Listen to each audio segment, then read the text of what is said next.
Congress party ने तय कर लिया है कि यहां से भारतीय जनता पार्टी के उम्मीदवार जो हमारे साथ गद्दारी करके गया है, उस महेंद्रजीत मालवीय को सबक सिखाना है, उसको हराना है। क्योंकि जिस व्यक्ति को सरपंच बनाया, पता नहीं क्या क्या बनाया, एमएलए बनाया, मंत्री बनाया है, और वो आज हमको आंख दिखा रहा है और भारतीय जनता पार्टी को गालियां देता था। कल तक वो उसकी गोद में जाकर के बैठ गया और अपनी मां के साथ में उससे गद्दारी की, अपनी पार्टी के साथ में उसने गद्दारी की है। ये चुनाव ये केवल कांग्रेस, बीजेपी और बाप पार्टी का चुनाव नहीं है, ये देश का चुनाव है। बहुत सोच समझ के फैसला किया गया है। तमाम लोग एकजुटता के साथ में 26 तारीख को राजकुमार रोहत और बाप पार्टी को, इस गेडिया को जिता करके लोकसभा में भेजने का काम। और जो कांग्रेस पार्टी के आदेश को नहीं मानेगा, वो कांग्रेस पार्टी में नहीं रहेगा। भाइयों, कांग्रेस पार्टी में नहीं रहेगा। ये कोई तमाशा है? मर्जी है तब जिसने कांग्रेस के हाथ के निशान के ऊपर चुनाव लड़ा, या तो मालवीय की तरह चला जाए, और यह कांग्रेस पार्टी जब बाप को समर्थन दे रही है तो यहां से बांसवाड़ा और डूंगरपुर में यहां से गेडीए को जिता करके लोकसभा में भेजने का काम करे। ये एक संदेश देने के लिए हम लोग आए। ये 400 पार इसलिए करना चाहते हैं भाइयों कि इनको संविधान बदलना है, आपके वोट का अधिकार समाप्त करना है, आपका आरक्षण समाप्त करना है। पूरे हिंदुस्तान में 4 जून को आप देख लेना, वो 150 के अंदर रह जाएंगे, 150 के अंदर रह जाएंगे। मोदी जी ये आदिवासी हैं जिन्होंने अंग्रेजों के सामने घुटने नहीं टेके, गोलियां खा के अपने आप को शहीद कर दिया, लेकिन देश को आजाद कराया। उसी तरीके से 26 तारीख को भाई लोगों, गेडीए के निशान के ऊपर तमाम कांग्रेस और बाप के तमाम कार्यकर्ता नीले बटन को दबा करके राजकुमार रोहत को यहां से लोकसभा में भेजने का काम करेंगे। बात चली इंडिया गठबंधन की और भारतीय आदिवासी पार्टी का अन्य स्टेट्स में भी बातें चल रही थी अलायंस करने की, लेकिन वो बात किन्हीं कारणों से नहीं हुई। लेकिन इस पंजाब के शेर ने, हमारे रंधावा साहब ने कहा कि मैं राजस्थान में मालवीय और बीजेपी को हराने के लिए मैं अलायंस करूंगा और राजकुमार रोहत को जिता करके सांसद करूंगा। ये साधारण बात नहीं थी मेरे भाइयों। ये निर्णय करना बहुत कठिन था, और कठिन इसलिए भी था कि आदिवासी पार्टी और कांग्रेस पार्टी का जो पूरे 2-3 स्टेट्स में बात चल रही थी, उसमें कई तरह की अड़चनें आ रही थी। तो ऐसे में हमारे अखिल भारतीय कांग्रेस कमेटी ने निर्णय किया कि राजस्थान के बारे में निर्णय हमारे प्रभारी रंधावा साहब करेंगे। और आप सबने देखा कि रंधावा साहब ने वो निर्णय किया कि अच्छों की पिंडली दूजने लग गई, और देश के प्रधानमंत्री को यहाँ आकर के एक ऐसे भाजपा के प्रत्याशी का समर्थन करना पड़ा जिसको जनता नकार चुकी है, उनका समर्थन करना पड़ा।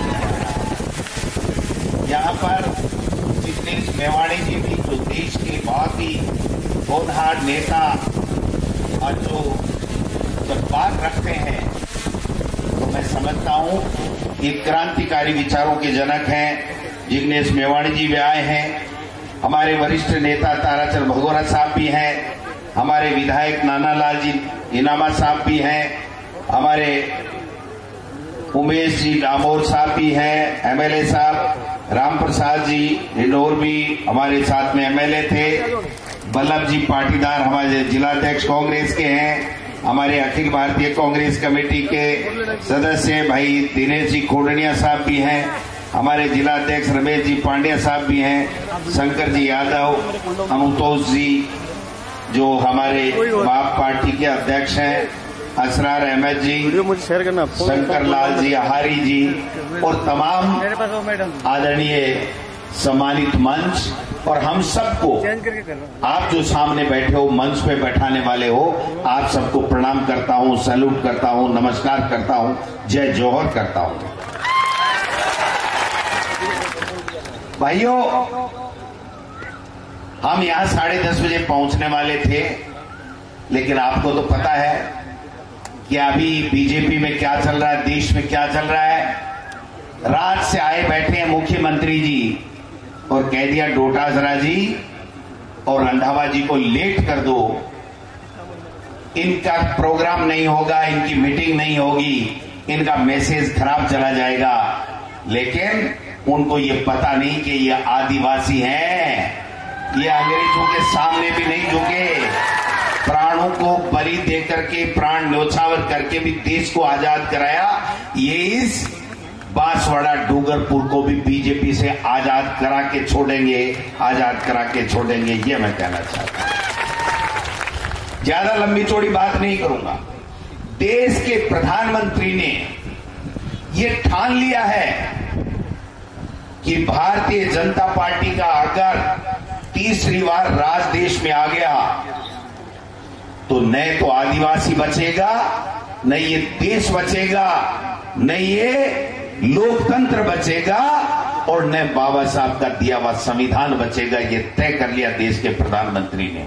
और आपने देखा हुआ कि वो जिस प्रकार का भाषण देने लगे पहले फेज में, उनकी हवा उड़ गई। वो 102 में से जहां अधिकतर सीटें अपनी मान रहे थे, 30 सीटें भी उनकी आने वाली नहीं है। और पूरे हिंदुस्तान में 4 जून को आप देख लेना, वो 150 के अंदर रह जाएंगे, 150 के अंदर रह जाएंगे। ये 400 पार इसलिए करना चाहते हैं भाइयों कि इनको संविधान बदलना है, आपके वोट का अधिकार समाप्त करना है, आपका आरक्षण समाप्त करना है और आदिवासी कोई उन्नति नहीं कर सके, उनका बच्चा पढ़ नहीं सके, उनको कोई सुविधाएं नहीं मिले, इस प्रकार की व्यवस्था करने का ये काम कर रहे हैं। इसलिए हम लोग आज स्पेशल चला के हमने कहा नहीं आना है, क्योंकि एक भ्रांति फैला रखी है। इस आप पता नहीं कांग्रेस में क्या है, क्या हुआ, क्या नहीं हुआ। मैं आपको स्पष्ट कह देना चाहता हूं इस मंच के माध्यम से, कांग्रेस पार्टी ने तय कर लिया है कि यहां से भारतीय जनता पार्टी के उम्मीदवार जो हमारे साथ गद्दारी करके गया है, उस महेंद्रजीत मालवीय को सबक सिखाना है, उसको हराना है।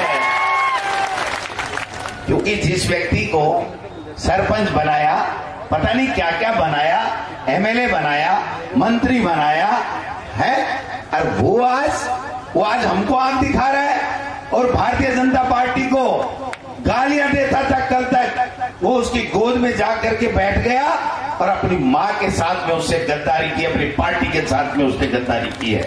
इसलिए मैं आपसे निवेदन करने आया हूं, हमने बड़ा सोच समझ के फैसला किया है। मैं मेरी कांग्रेस पार्टी के तमाम कार्यकर्ताओं, तमाम नेताओं से आग्रह करना चाहता हूं कि ये चुनाव ये केवल कांग्रेस, बीजेपी या बाप पार्टी का चुनाव नहीं है, ये देश का चुनाव है। बहुत सोच समझ के फैसला किया गया है।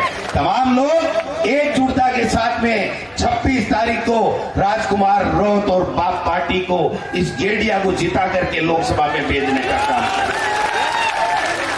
और जो कांग्रेस पार्टी के आदेश को नहीं मानेगा वो कांग्रेस पार्टी में नहीं रहेगा। भाइयों, कांग्रेस पार्टी में नहीं रहेगा। ये कोई तमाशा है? मर्जी है तब जिसने कांग्रेस के हाथ के निशान के ऊपर चुनाव लड़ा, या तो मालवीय की तरह चला जाए।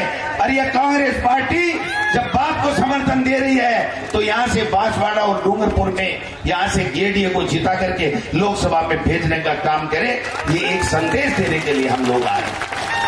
आज कितने नीचे स्तर पे उतर गए थे इसके प्रधानमंत्री, सोचना नहीं चाहिए हमको। हिंदू मुस्लिम करने लग गए कि सारा का सारा मुसलमानों को दे देंगे। मैं कहता हूं देश के प्रधानमंत्री को यहां आकर के अगर उन्होंने भाषण दिया तो हमारे इन आदिवासी भाई बहनों को क्या देंगे, ये बात करनी चाहिए थी, न कि इस देश में नफरत फैलाने की राजनीति करनी चाहिए थी।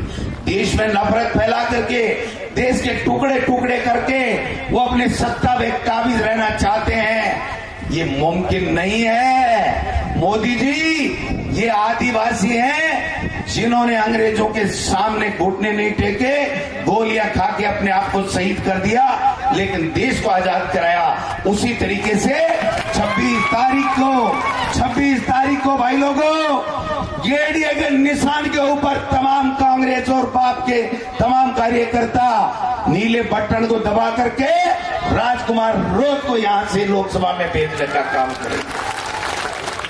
ज्यादा लंबी चौड़ी बात की जरूरत नहीं है। बात टकेगी ये कि वह कह दिया, हमारे पार्टी आला कमान ने कह दिया कि मालवीय को जिसने पार्टी के साथ गद्दारी की उसको हराना है और राजकुमार रोत को जिताना है। आगे की गारंटी हमारी है। भाइयों, कांग्रेस के तमाम नेता और कार्यकर्ताओं को कहना चाहता हूं, मैंने इस व्यक्ति को देखा है, एक चाय नहीं पी और पूरी 5 साल सरकार बचाने का काम इसने किया था। आज ये फैसला यूं ही नहीं हुआ है। अगर ये राजकुमार रोत, ये डिंडोर जी ये नहीं होते तो 5 साल कांग्रेस की सरकार नहीं चलती है। मोदी जी और अमित शाह जी पहले ही सरकार गिरा देते। इसलिए लंबी चौड़ी बात नहीं है। 26 तारीख दूर नहीं है। देश के प्रधानमंत्री को भी जवाब देना है और इस मालवीय जी को भी जवाब देना है, बीजेपी के लोगों को भी जवाब देना है। ये जोश और जुनून बरकरार रखिए और 26 तारीख को इस बीजेपी का मोरिया बुला दीजिए, ये मैं कहना चाहता हूं। बुला दोगे? बुला दोगे? समझो मोरियो, समझे लगा तो बुला दोगे और बीजेपी को भूलेगो ना, मालवीय जी को तो मत ही भूल जाएगो। अरे बीजेपी का मोरिया भूलेगा तो मालवीय का अपने आप भूल जाएगा। ये कहना चाहता हूं मैं। इसलिए ज्यादा हमें भी जाना है, जोधपुर भी जाना है, बाड़मेर भी जाना है, रंधावा साहब को भी बोलना है। मतलब की बात एक ही है कि यहां से राजकुमार रोत जीते, इंडिया गठबंधन मजबूत हो, इंडिया गठबंधन की सरकार बने और आप लोग भी राज में भागीदार बनो। ये हम आशा और अपेक्षा करते हैं। आप सब लोग आए, तमाम मेरी पार्टी के नेता और आप सब लोग आए हो, आपका बहुत बहुत धन्यवाद। जय भारत, जय जौहर।